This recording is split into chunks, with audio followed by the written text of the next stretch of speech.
Go ahead and crank that up. It's going. Okay. So we're going to a couple things we want to look at here. There's a I think this is a bias head here. I think the light is actually making it harder to see. No, actually it isn't. I take it back. It's just like awfully. Yeah, it's like really bright in here. Right.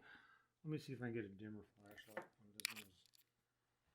Let's see about this one.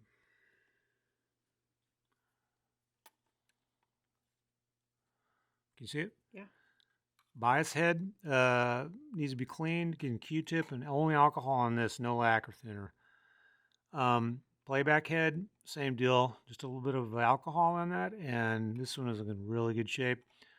There wasn't much on it, it was just a little bit of oxidization. That pull, that came right off. So I noticed I put a little piece of tape here on the door. I mean, don't try to get tricky and jam it open because you'll damage something. So just tape it up, and then you can get in here. You have to come in here with an oiler. You can see there's a little bit of oil on that bearing. I'll clean off after it soaks in. That's how you lubricate the bottom part of that capstan and that drive axle. You put one drop in there because you really can't get it apart from inside. That gets in there, and then you're good to go. Now what I'll do after a few days, I'm going to come back and clean any remaining oil off the top and bottom so it doesn't, you don't want it to migrate down onto the tape. And that's it. And the rest of this thing is, pretty self-explanatory. You can look at the schematics, but kind of a nice shot of the VU meters, everything. And again, you can see how nice this, now there's a little bit of, you can see the paint is coming off the VU needles. Just again, it's just really old. It's what, 40 years old, it's 45 years old, something like that now. But you really can't tell until you stare at them up close. But the plastics are not yellowed, which is huge. This polystyrene tends to degrade and craze. Don't see any of that. Everything looks fabulous.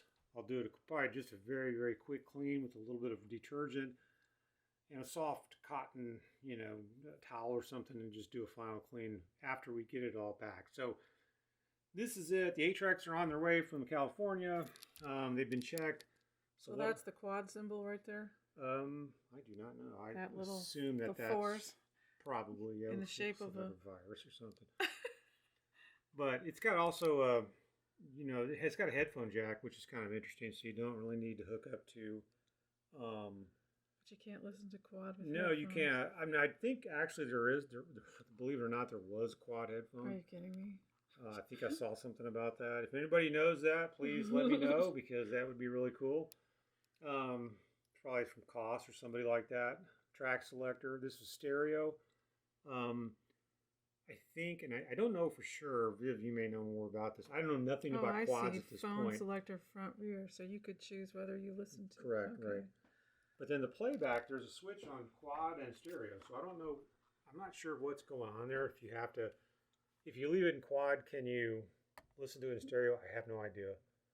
So I never owned an 8-track player and never had the tapes. Everybody else had it. I didn't.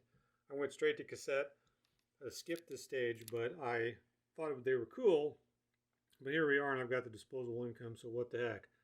So now we're going to have our quad experience. So when the tapes get here, first thing we're going to do, and of course we'll have a video about what happens when, fingers crossed, we'll pop the tape in, see what happens.